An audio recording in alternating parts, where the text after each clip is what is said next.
Good afternoon po mga kaparmers na nandito pa ngayon sa ating farm. Ngayon po ay ipapakita po ko sa inyo yung pagtanim namin ng patchouli. Ginagawa po itong isen, mga pabango. Ngayon po, ito ay ipapakita ko lang sa inyo yung pagparami namin ng patchouli. Ayan po yung mga patchouli plant. Ginagawa po to sa paggawa ng pabango, paggawa ng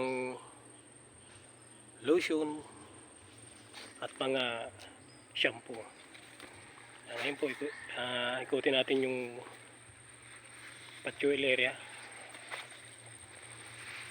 Ayan po. Yan. Ito pong patchouli ito ay may mga isang buwan kalahati na po siya nakatanim. Ayan po yung distillery area na paglulutuan ng mga citron nila. Ito naman ay pag dumami, inabot na ito ng 1 hektarya, nagagawa tayo ng isang distillery rin upang makapag-process nitong patchouli.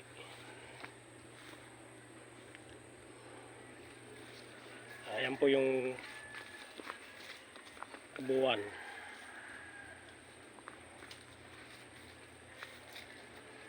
Ayan.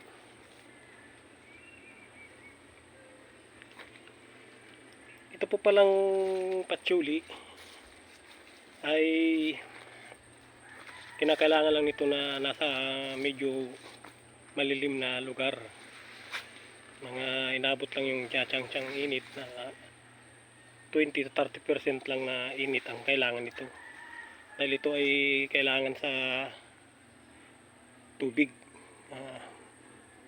Ngayon, nagtanim po namin dito sa lalim ng sagingan dahil unang-una protektahan siya sa daon ng saging.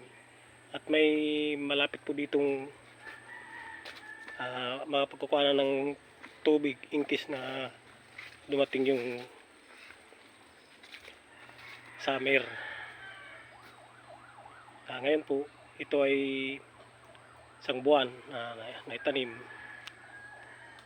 Ayan po. Siguro may sukat na po itong mga 1/4 hectare na pagtaniman ng patchouli. Ngayon pupunta tayo doon sa gawa ng nursery upang sa pagtatanim ng patchouli. Ito mahogany, yan naman kakao, pantanim po yan. Ito naman cinnamon. Ito po mga kaparmers yung paggagawa ng pantanim ng patchouli. Dito lang siya mga reuse na plastic bottles na pinagtatapunan ng mga gamit ating pinag-ipon-ipon pang taniman. Siya po. Mga ready to transfer po yan. Ayan po.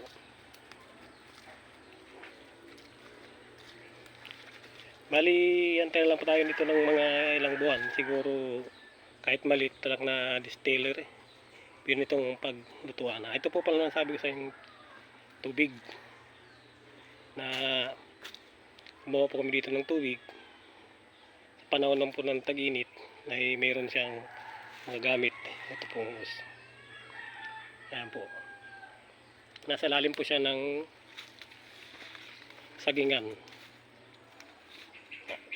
Kaya meron pong intercropping na halimbawa mayroon kayong lupain na may sagingan, ito pwede rin ipagtanim sa ilalim upang maging intercropping na pwede nyo yung pagkakitaan. Yan po. susunod ko po nitong vlog ay papakita ko na po sa inyo kung gaano ito kataas. Sa pag-aaral po nito, 6 months bago mag-harvest. Pero po nakikita ko kahit mga 4 months, basta yung mabong nito, pili na siya ng harvestan.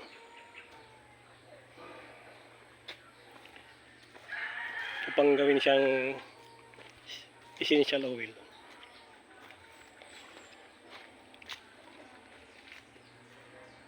Ito, kaparmers, ang itsura ng area, lahat saging.